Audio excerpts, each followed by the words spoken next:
Hey listeners, it's Jana, and I wanted to start out with some gratitude. This is Grief Out Loud's 300th episode, which is really kind of astounding. That means 300 in-depth conversations with people from around the globe who trusted us with their story, and 300 episodes of you tuning in and making the show mean something. If you'd like to help me celebrate, you can head over to Spotify or Apple Podcast or whatever platform you use to listen and give us a rating, a review, or just make sure you're following us. Maegan Parker Brooks is the perfect guest for this milestone episode.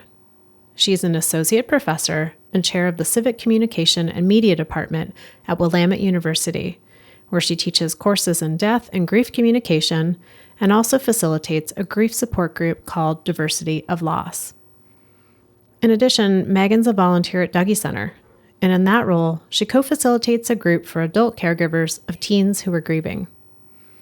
Megan's heard a lot of stories about grief related to both death and non-death losses, but she also has her own. In the past few years, her dad died of a heart attack, her sister Emily died in 2020 from an opioid overdose, and most recently, her mother died.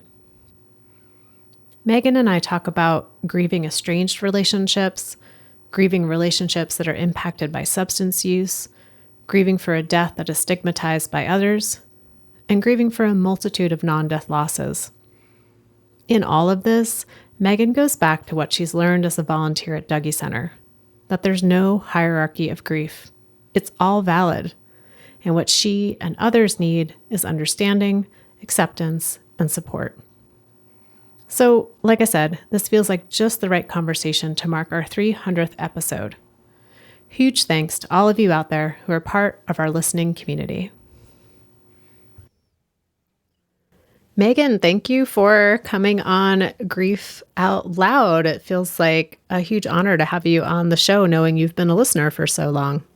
Yeah, I'm so honored to be here. I mean, thank you so much for having me. I've used the Grief Out Loud episodes in my grief communication classes, and I use examples for facilitators I train for our grief group on campus too. So this is one of my favorite podcasts, and I'm thrilled to be on. Well, maybe one day you will play a clip of your own episode in your classroom, and you'll have that very meta experience of listening to yourself as your students are listening to you. Yeah, too painful. We'll not be doing that. Yeah, can I hear? Maybe assign it as homework, but yeah, I couldn't do that. So you'll be familiar that the first question I ask guests is often about the people in their life who have died. But I'm really curious, before we will get there, what's the first question that most people ask you when they hear that someone in your life has died? Yeah. Well, I will say the question I wish more people asked me was, how are you caring for your grief? I love that question when, thoughtful folks at Dougy Center and other places ask that question. But the question I would say I most often get is, how did the person die? And that's a hard one for me. So I really, I would almost rather sidestep people in the grocery store or at the faculty meeting to avoid answering that question than to engage with that sometimes. So, I mean, it's such an instinctual thing, right? To ask like, well, what happened? How did they die? And it seems like it would be such a simple answer, like they died of this. But I'm curious for you, what does that question bring up around how you're deciding what to say and not to say? Yeah, right. I get it. It's human curiosity, and we want to know about the cause of death. But for me, I guess it was a little bit easier. My dad died of a heart attack, and I think I can say that, and people will say, oh, those sudden deaths are really hard for the people, but sometimes maybe easier for the person dying, or, they might say something rehearsed like that. But my sister died of an opioid overdose. And even though, over 42% of Americans know someone who's died of an opioid overdose, over 1 million people now have died since 2000 of overdoses in our country, it still is a stigmatized death. And as a recovering people pleaser, I hate the awkward moment after I say that, where the person then doesn't quite know what to say. And I find myself trying to make them feel more comfortable about it somehow, right? And it just devolves into a lot of awkwardness, and it's hard to talk about in most settings. Yeah. It seems like that question and the answer to it invites a lot of commentary from other people. And then as the person who's grieving, you're left having to navigate that commentary and like, how do I negotiate what you've just said and your opinions about certain things? And I hear in that too, if someone has died from a cause that is stigmatized in our society, there's almost this like proving justification. Like you even led with, well, here's the stats for why, how my sister died is actually common.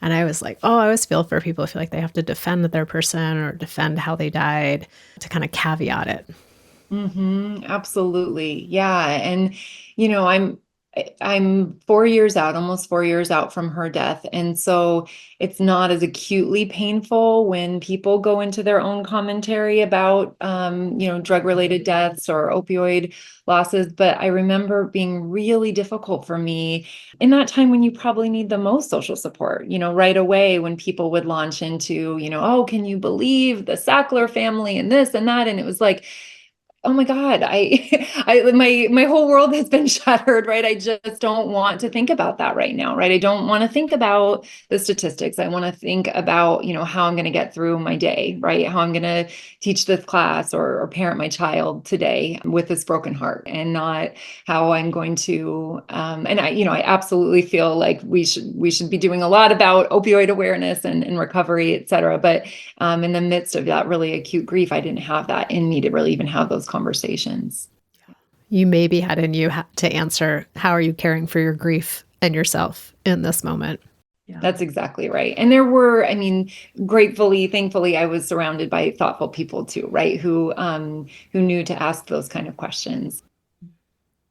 So what do you want us to know about your dad and your sister and anyone else in your life that kind of comes into that grief realm? Sure. Yeah. I think most immediately I'll share that my mom died last month. And so that's a death that's really on my mind and heart right now. She died of a heart attack. I shared that my dad also died of a heart attack. My dad was hardworking mechanic. He was an artist, a musician. Yeah, just a really sensitive, caring, thoughtful, hardworking person. And he died at 64, which felt so young. I feel like I was just kind of getting to know him as an adult, and my kids were getting to know him as they were old enough to, have awareness of that grandpa in their life when he died. And then my sister Emily, she too was an artist, animal liberation activist. She was a mom of a beautiful daughter named Plum, who's now 19. She and I were just 22 months apart. So we were really close always growing up. And she was silly and sweet and very deeply, deeply compassionate. Yeah, she was part of the real, again, national trend of being overprescribed opioids after a scoliosis surgery as a teenager.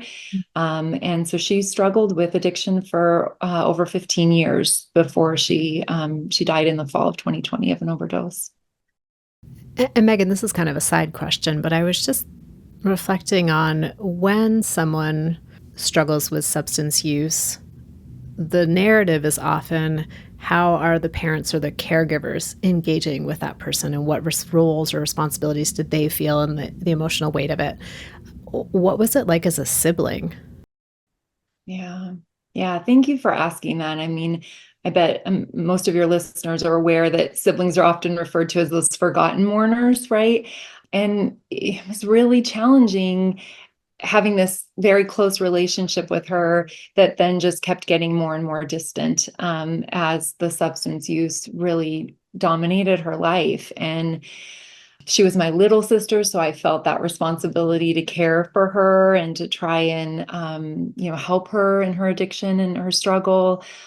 And there's just a real deep loss there, because your sibling you think you're going to have with you for the rest of your life. And we were sitting recently at the funeral home after my mom died, and I was sitting with my older sister, and I was sitting with Emily's daughter Plum, and it just felt like such a loss to not have Emily there too. It just felt like that would have been something the four of us should be doing together.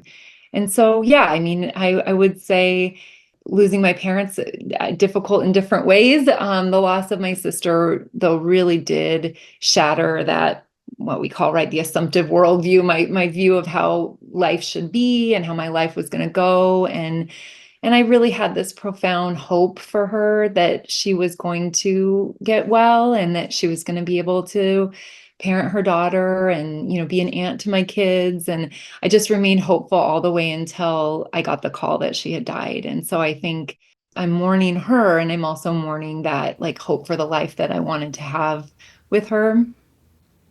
And that hope and that expectation that as a sibling, especially your younger sibling, that she would be with you throughout the course of your life in a way that we know at some point, likely our parents are going to die before we do.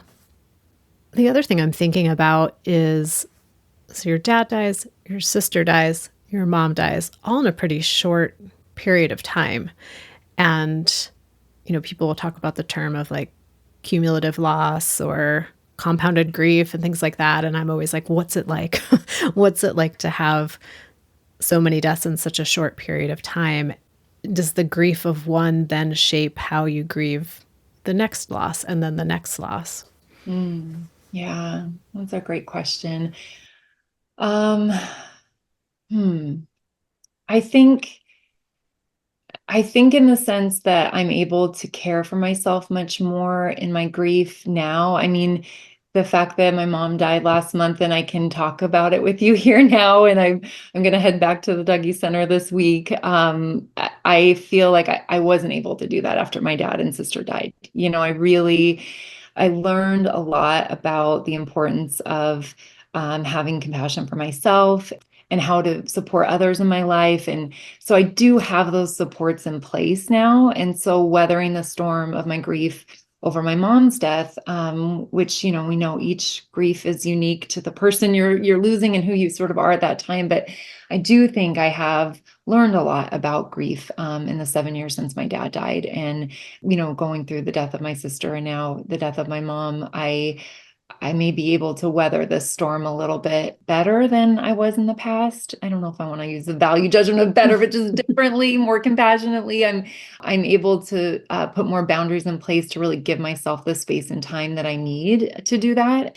And I learned that in grief, right? I learned that by grieving. And so in that way, I would say, yes, certainly I have moments where I feel like, God, I mean, everybody's dying. And, this is like, when is it going to end? And, I have those moments where I feel a little bit of pity for myself, maybe, but I also know I'm much better able to care for myself in this too, so that I don't let that kind of like resentment at other healthy living families take over, and I can really still be there to be a support person for folks at the Dougy Center or folks on my college campus or my kids, and know that I can care for myself too. Yeah.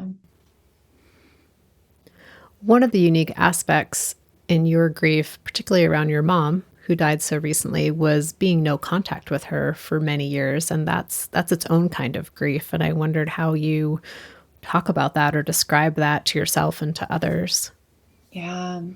It's really hard. I mean, so prior to my mom's death, we had a 6-year separation of a no contact relationship that my partner and I had to enforce for the safety of our family. And that loss, the grief of not having a relationship with my mom was similar in a lot of ways to grieving the death of my dad. I didn't have hope for a reconciliation. I didn't think that we would, in this lifetime, reconnect with each other after we made that really painstaking decision.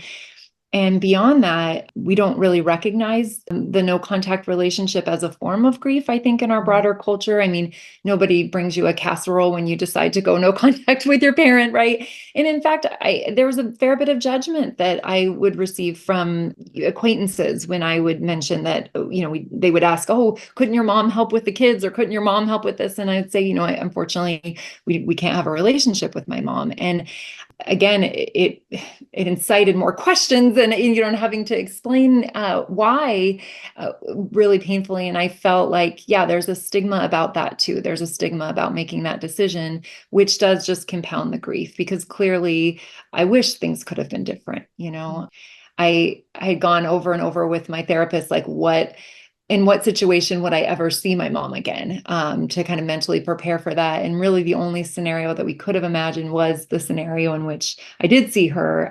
So she was on life support before she died. And just given our family dynamics, there was no one to sit with her and be with her in death. And I felt like I could do that. I felt like she wasn't going to hurt me. She couldn't, say anything to me. She couldn't physically hurt me. And so I was able to make it to her bedside in time to create a peaceful environment for her and to hold her hand as she transitioned. And there was some peace in those moments. And I'm grateful that I was able to do that.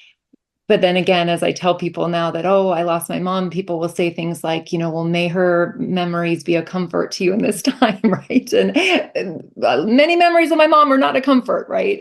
There's a lot of activation there that's coming up now, even though I had that peaceful moment with her as she transitioned. So it's complicated. It's really complicated. It's difficult to explain. Unfortunately, I think, again, it's one of those more common things that we're seeing now as more and more people are advocating for themselves, and they're not letting ongoing abuse from childhood turn into abusive, toxic relationships with their adult parents.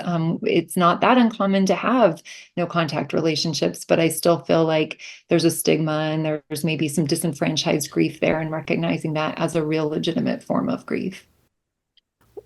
What are you grieving about your mother these days? So much. I mean, I'm grieving the relationship that I wish I could have had with her. So that's in some ways similar to the grief that I had with my sister. My mom also struggled with substance use. So there's that grief of like the wish that, yes, that we could have had a different relationship, that I could have had a mom that could help with my children, et cetera, have a relationship. So there's that. And there's a lot of anger about that she didn't want to repair our relationship, that it wasn't important enough to her. So I'm grieving that. Yeah, I think that's probably as much as I can say about that. Yeah, a lot there. We touched on this a little bit, but moving into kind of your professional role, you're someone who studies and teaches about grief communication. What is different about how we talk about or portray grief from a death loss versus a non-death loss? And it could be something like going no contact with a family member, but it could be, breakups, breakdowns, and, that tiny little thing we call the pandemic, those different types of non-death losses that we all experience. Yeah. So this is such an important thing, I think, for all of us interested in the grief world, to be thinking about those non-death losses and how important it is to validate them and to recognize them as a legitimate form of grief that is similar to, in some ways, death losses, but have their own unique set of manifestations, right? And so a group that I co-founded with our chaplain on campus, on the Willamette's campus, is called the Diversity of Loss. And in that peer grief support group, we invite people who have experienced all sorts of losses, right? So maybe they're going through a divorce, or their parents have recently divorced. And this is a space where they can talk about that loss and transition, right? It might be a gender affirming transition that they're experiencing, and, senses of loss and difference that surround that pivotal moment in someone's life. And what I find that's so helpful from the Dougy Center and other grief professionals that we use in that space is there's not a weighing and comparing of like whose grief is more legitimate or whose grief is more worthy of empathy, right? And so we really set as the baseline that all these different forms of grief are valid, and we are learning things in navigating our world in grief that we can help share with others and support them in that way. And so I really love that space because yeah, it is. We invite people who are experiencing, all forms of grief. And sometimes they'll ask me before, like, I don't know, is it okay? It's not a death. Can I join? And absolutely, right? Like, bringing your experience into that space and how you're navigating it and, getting support and also being there to support others through that. So I wish we had more spaces like that in our culture where we weren't, in the business of weighing or legitimizing or delegitimizing non-death losses versus death losses when it comes to grief, because they all matter. And if they're impacting your life, then you need support, right? So I really love that space that we have. In that group that you run, is it a mix of folks who have death and non-death losses, or is it all folks who have non-death losses, but a variety of them? Oh, great question. Yeah, it's a mix. And every semester it sort of changes up what our mix is. So, yeah, it's a combination of people who are experiencing death and non-death losses, and which, folks who are experiencing death losses those are often compounded by what, we call secondary losses or non-death losses too. And so they'll find points of connection in the group over those as well. I think that really speaks to the container that you and your co-facilitator must create, because I know for me and in the groups that I run, it's all death loss. And there's often some conversation of how frustrating it can be when folks who have had a non-death loss will compare their loss. But again, it goes back to that comparison. So I've always been curious of, like, is it possible to do a group with both of those things happening at the same time? So you have proven that point. Well, one of the real key ways that I've found to navigate just what you're naming is it's an art-based group. And so there is a dialogue component to it, but each session we're doing an art-based activity. And so I think that ability to tap in below the thinking mind, or maybe some might say like above the thinking mind, into that creative, more somatic space where we can reflect about figural representations of our grief, right? I think that really does help break down the common human tendency to compare or to feel like nobody understands, to feel isolated, right? And so for me, it didn't work as well when it was all dialogue based. And then really one of the things I learned from the group is every time I tried an art-based approach, we were able to have a deeper conversation, and we were able to get out of some of those silos about even implicitly comparing the depth of our grief too. I wanted to go back for a moment to kind of the time period of when your sister died, because it's so important to acknowledge, like, contextually what was going on when our losses occur, because we can't separate those things. And it was pretty early on in the pandemic. You've written a bit about what it was like. Your sister has died, and, like, what do we do? How do we honor her life? How do we do this in this context? And so I wondered if you could just illustrate that a bit for our listeners. Yeah, absolutely. And I think so, Emily died in October of 2020. So months into the pandemic, it was, painful for so many reasons, but I couldn't be there. She was in a treatment facility for the month before she died. And because of COVID protocols, like, she couldn't have any visitors, right? And so that was difficult. And then, she died alone in her apartment. And unlike with my mom, I couldn't, like, be there to care for her body after she died. And then we had this question of how are we going to mark this, or how are we going to celebrate her life? It was a shock, her death was, and there were all these COVID protocols in place. So the idea of having a gathering didn't seem wise. And so ultimately it was a dear friend and neighbor who encouraged me to have a Zoom memorial. So I organized that. And in some ways that was really beneficial, because she at this point had friends scattered across the United States. I mean, most of the friends that reached out to me after she died were friends from high school. So friends from depths of substance use. And so I was able to, gather those friends on social media and put the word out, and they could come and share memories. And I just felt highly motivated to do this in large part because at the time, her daughter was 15 years old, and I really wanted her daughter to hear memories of her mom from before the times where they couldn't have a real relationship. And so I'm glad that we did it. It was not the same as an in-person memorial. We weren't there able to hold each other and have that shared feeling of celebration, but we did have her daughter put together a beautiful memorial video, so we were able to play that, and people were able to share memories of Emily. And yeah, I'm glad that we did something, even though it felt like just an additional obstacle or hardship in an already really difficult situation. And I imagine many of your listeners can relate to that, right? Like, the not being able to be there with your person when they were dying during the pandemic, and then not being able to gather with other people to celebrate their life and to get that support. I mean, it felt like, that compounding grief, just loss upon loss upon loss. Like this already devastating, heartbreaking thing has happened.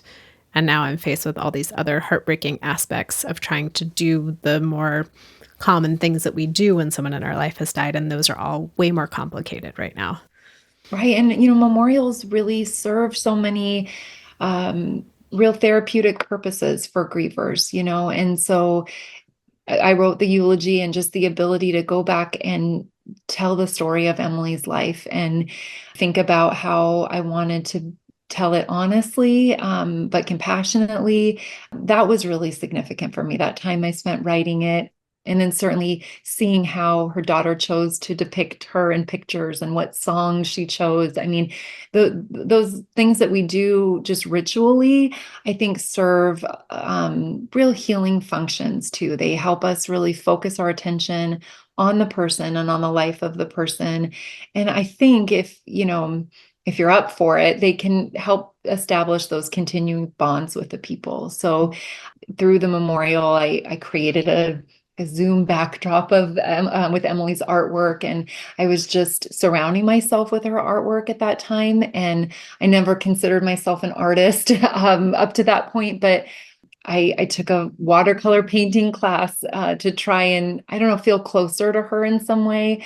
And that art making has been a lifeline for me in my grief. So I really dive deeply into art making as a way of storytelling about my dad and mom and sister, and expressing my grief in that way.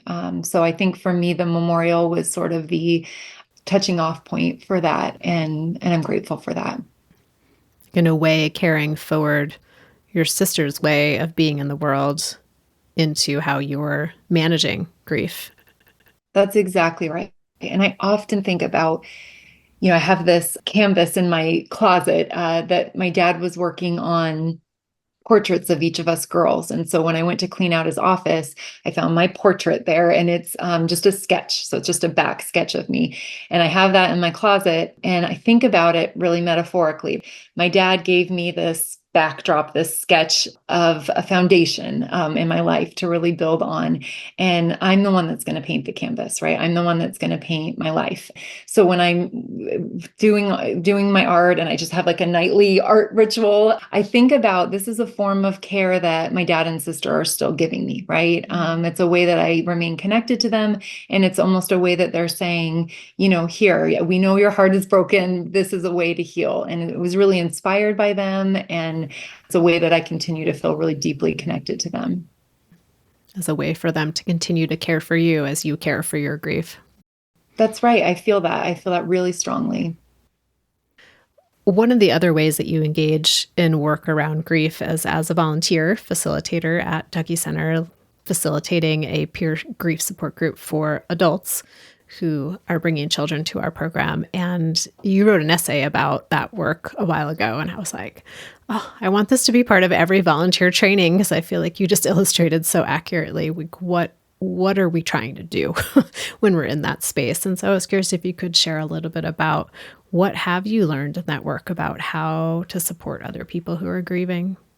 Oh, so much, Jana. I love the Dougy Center. I often tell people I'll be there long after retirement. I mean, it truly a space where I felt for the first time like you could bring all the complexity of your grief. And my group, we meet for an hour and a half, and so you have time to go into it, right? I mean, I don't bring all the complexity of my grief there, but I can hold space for people as they share the complexity of theirs. So it's been just a wonderful place for me. And yes, I've learned so much. I mean, I think one of the biggest lessons I learned right away was how different facilitating is than teaching.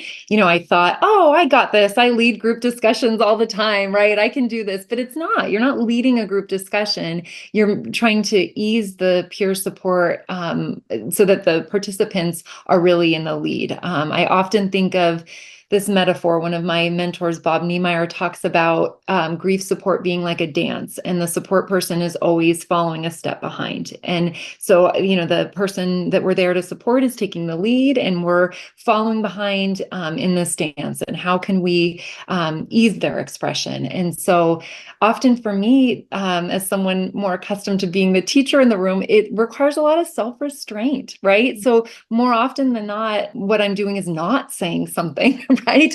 And letting the person speak. And so that was a huge learning lesson for me. I've also learned, or am learning, I would say, as an ever evolving practice, but I am learning to be more emotionally attuned and reflective in how I listen to people. So many of us, I've put myself in this camp too. I think of myself as a great active listener, right? So I'm good at eye contact and head nodding and, staying engaged. And that can really overwhelm people when they're talking about their grief. And so part of what I'm learning and being really conscious of when I'm listening is that, for some folks, like they're telling a traumatic story of a death, and I can sense that the more I lean in and give the eye contact and the head nodding, the more they're leaning back and, not wanting to speak as much, right? Or turning their body away from me. So I think about in those cases, what if I put my hands in my lap and listen and nod and, verbally provide appropriate feedback, but just not overwhelm them with the sensation of being actively listened to, right? And so that's a real different way of listening that I do at the Dougy Center than I do in other parts of my life. And then, and then I think about with that self-restraint, I'm always trying to imagine, is this next thing that I'm going to reflect back to them or ask them or say, is that going to help them tell the story that they're trying to tell, right? Is it going to deepen what they're getting into? Is it going to show them that I'm here to face that with them and companion them? Or is it going to distract them into another story or to go back to that surface level story that they've told a million times? So I'm always thinking, before I say something, is this like a form of scaffolding that's going to help them build the story that they need to tell that's going to be restorative for them? And if it is, okay, I'll say it. If it's not, it's again that self-restraint. It's that listening and supporting versus speaking and asking. So half of the communication piece is listening, right? As you just eloquently described, and the different ways that we can listen. And then the other part of that is the speaking, the talking, the communicating, whether it's words or other ways of communicating. And you've written about this idea that we have communication with acquaintances, specifically around grief, the people who are closest to us, but then also with ourselves. And I'm curious, like what's been different for you on those different levels of communication? What have you learned about that? Yeah. Yeah, so if you have visual listeners or visual learners as listeners, maybe they'll benefit from these metaphors. If not, maybe I'm using too many metaphors. But I think about the different layers of communication we have, almost like the layers of the earth, right? So you have that sort of outer mantle that might be the acquaintances, and there I think about what protections do you need to put in place when you're communicating about your grief? I love Dougy Center has a grievers bill of rights that they put together with youth, and thinking about, I have the right to share or not share about my person. I have the right to share or not share about aspects of my grief. And so when I'm communicating and when I'm teaching other people about communicating with acquaintances, I encourage folks to think about those self-protections that you need to put in place. Is this a safe person? Is this a person who's going to hold your grief with care and really listen to you? Or is this someone who maybe feels like they're checking off the list of what it means to be a good person? Oh, I better ask them how they're doing in their grief, and really weigh that and think about that. Maybe even, is this a time of day or a setting in which I feel like I can open up about my grief, right? So kind of having those, what we call privacy management criteria in mind when we're communicating with acquaintances. And then when we think about getting into the deeper level of people that are close to us, so family could be, chosen family, it could be friends that are close. You don't need to have a robust support group in grief. I mean, wonderful if you do, right? But in my experience, if you have, one or two people who you really can trust to listen to you and know that they will hear you in the fullness and the complexity of your grief, then really, building strong relationships with those people, letting them in, letting them care for you in ways that they probably really want to do. That's hard for me sometimes, of not wanting to place a burden on other people, but I often think like it's reciprocal. I would be this person for them. And so I want to let that person be there for me too.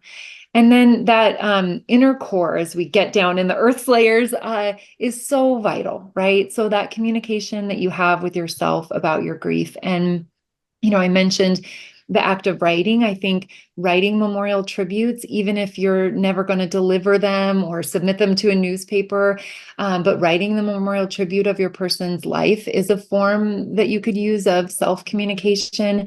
I teach a lot about journaling practices, both visual journaling practices as well as journaling in words about your grief. There are wonderful workbooks and with prompts and things, but often you can just, start with thinking about the sensations you're experiencing in your body and reflecting on those. So attuning yourself to your body's responses to grief as a form of communicating with yourself and honoring that space that you need. So I do this, through art. I do this through journaling. I love the art of memorial tributes. And I know that you can call them up on ChatGPT now, and there's all these programs to just fill in the blank, but I don't think that we can really replace that, real millennia old art of creating eulogies or obituaries, memorial tributes for our people. That can be a real healing act to do too. And it can be a form of that self-communication. You never have to share that with anybody, right? That can just be for you and your own memorial reflection. Two things came to mind as you were speaking. One is that for some folks, when they're grieving, they look at the landscape of the folks in their life and they think, okay, these folks are in the acquaintance land and these folks are in the close land. And then when grief comes around, sometimes those positions get swapped. That there might actually be somebody who's in that outer realm who ends up being the one person they can speak openly and honestly with. And then the people in their closest realm are the folks that maybe have the hardest time showing up in a way that feels, it's weird to say the word distant, but I think about sometimes you need to have a little emotional distance to really be present with the full spectrum of someone's grief experience so that you, as the listener and the supporter, aren't as impacted to the place where then you need the support too. So people can just get a little jumbled up when someone in our life has died. Oh, I think you're absolutely right. Yeah. Yeah, absolutely. So sometimes it's hardest for the people closest to us who are probably also affected by the loss, right? To then also show up as our support person in that space. So, when my sister died, it was my next door neighbor who knew of my sister, right? But she wasn't personally and profoundly affected by her loss. And so she could really hold that space for me. And, I had had the experience where my sister's girlfriend, who I had known since middle school, but wasn't in close contact with and wasn't really great friends with at this point in my life, she and I became much closer after my sister's death. And we did what I would describe as like a turn taking. Like there were days when I really needed her, and then days when she really needed me. And so we could hold space for each other's grief, at those times, and then almost alternate. So sometimes you might be fortunate to find that where someone that you already have maybe a close or relationship with, or they were really affected by the loss too, they can empathize really deeply with you, and also maybe take turns holding that space for each other. Yeah, that's another thing that comes up often, is that when you are faced with the people who knew the person who died deeply, maybe not exactly the same way you did, because we all have different relationships with people, but there's a longing to want to be able to connect on that deep level of grief, because this is the only other person maybe who knew my dad in this way or knew my sibling in this way. So that there can be grief around who you can and can't grieve with, even within your close circle of people. Which is another reason why the Dougy Center is such a wonderful space, right? Because you can be with a group of people who understand profound loss, even as they're not grieving the same loss as you, right? And so there's that connection, but there's also that distance from your person too. And then the facilitator who's there to hold space for all of that. Maegan, you mentioned the power of like tribute writing and eulogy writing and honoring the person's life in writing. And I'm curious, have you done one for your mom? This came up this very week between my niece Plum and me, and we were thinking about whether or not that was something we were able or willing to do. And the boundary that I have put up is that I won't be, organizing a memorial for her. I won't be publicly writing a memorial tribute for her. I really have worked very hard over these last 6 years to validate my experience. And a lot of times survivors of abuse are sort of gaslit into thinking, oh, maybe it wasn't that bad, or maybe, and so much of the work that I've had to do has been to validate my experiences of abuse, recognize them as abuse, recognize her as an abuser.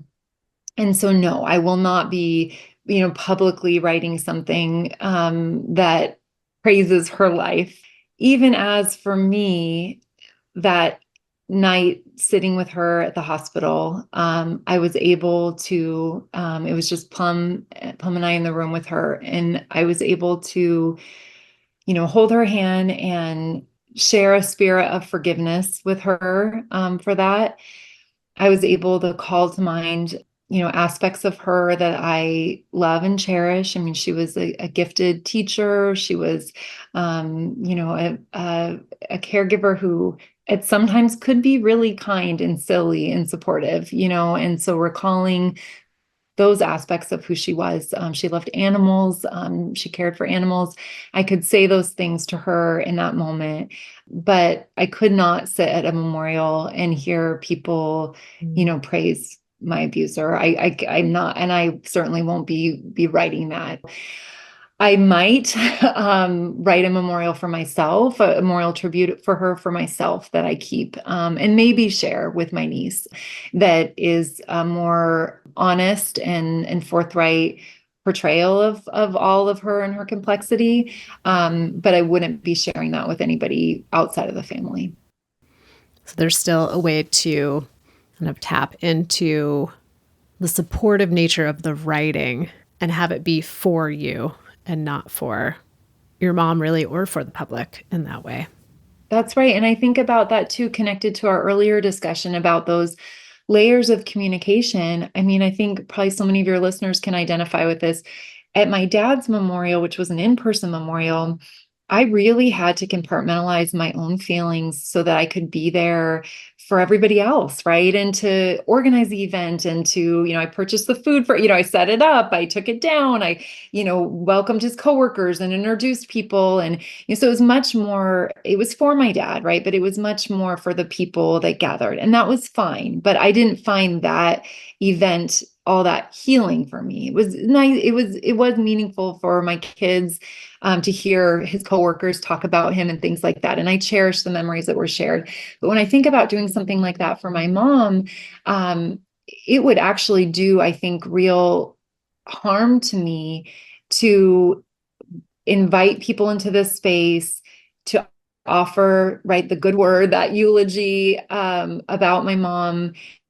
It just feels like, why would I gaslight myself like that? And why would I roll out the red carpet to support other people in making me question the really gut-wrenching decision that I had to make in my life to go no contact? And then how that no contact opened up a space for me to honestly explore my difficult sort of backstory relationship with my mom. Yeah, why would I subject myself to that? And certainly I wouldn't want to subject my children to that because they've been alongside my journey of healing from this abuse. So it's a hard no. This came up and I was like, okay, I'm feeling this boundary in my very body. Like it's a hard no for me. And other people are more than welcome to. I'm not going to stop anybody from gathering or publishing an obituary for her. Fine, right? That is, other people can do that if they'd like to, but I won't be the person doing that. Mm-hmm. Well, Maegan, as we come to the end of our time together, I wanted to go back to the first question, which you said the question you wish people would ask you the most is, how are you caring for your grief lately? How are you caring for your grief these days? Yeah, I like it when people ask me this because it's a good reminder to care for my grief, right? Which I think sometimes we need that caregiver care. So that is why I appreciate it. And I will say, small things like, it's early September here in Oregon and the dahlias are in full bloom. And I have a small little patch of dahlias in my backyard. In fact, I'll show you here. I have some dahlias right in my office that I cut this morning. So I'm gardening and I love that form of care because I see so many beautiful natural metaphors of grief, or of strength and resilience when I work in my garden. I was putting in yard stakes last week to hold the dahlias up, and I thought, everybody needs some support, right? Everything needs some support. We all need a little bit of a yard stake in our life to hold our heads up high, right? So I think gardening would be a big thing for me. Art making, like I said, I have this really humble little artist practice that I do every evening where I try and spend 20 minutes or so just doing some form of creative expression before I go to bed. And I don't lean on the folks in our group for my care at Dougy Center or at the Diversity of Loss group, but I do see my facilitation work as a form of care. I mean, we have really meaningful check-ins and check-outs with facilitators in both the group that I lead on campus and at Dougy Center. And I always feel really seen in that space. And then I see the facilitation work itself as a way of honoring my sister and my dad, and now I guess my mom. And so even my drive, my commute to and from the Dougy Center, I don't listen to the radio or anything. I just really try and focus on that. And that feels like a form of care too. So in lots of little ways, yeah, I'm tending to my grief. And I'm taking away that piece of sometimes asking that question is less about the answer and more about an invitation and a reminder to the person that it's okay to take care of your grief in some way. Yeah, and especially for grief caregivers, it's really vital, right? Like I think, I'm a millennial and I grew up in the kind of hustle culture of like just go, go, go. And you can't do that in grief work. Like you really can't responsibly do that. You can't do all the things. You have to say no to things. You have to hold space for your own grief or you're not able to show up for other people. So it's an important question, caregiver to caregiver, to ask, how are you caring for your grief? Because we compassionately care about one another, but also it's a reminder that work is vital. It really is vital. Well, Maegan, thank you for all the work that you're doing in the world with your students and with the people that you support through Dougy Center and all the people who are supported anytime they get to read your writing about grief, and for our listeners and for me today. So I'm really grateful for you coming and sharing your story with us. Thank you so much for having me. And listeners out there, I know I say this each and every single time, but thank you for being part of the community. If you want to reach out to me directly, you can email me at griefoutloud@dougy.org. It's dougy.org. That's our main website. And there you can find all of our free downloadable resources and activity sheets, information about our local programming, and each and every episode of Grief Out Loud. Excited as always to share that the podcast is sponsored in part by the Chester Stephan Endowment Fund. Thanks again for listening. We hope you'll join us again next time.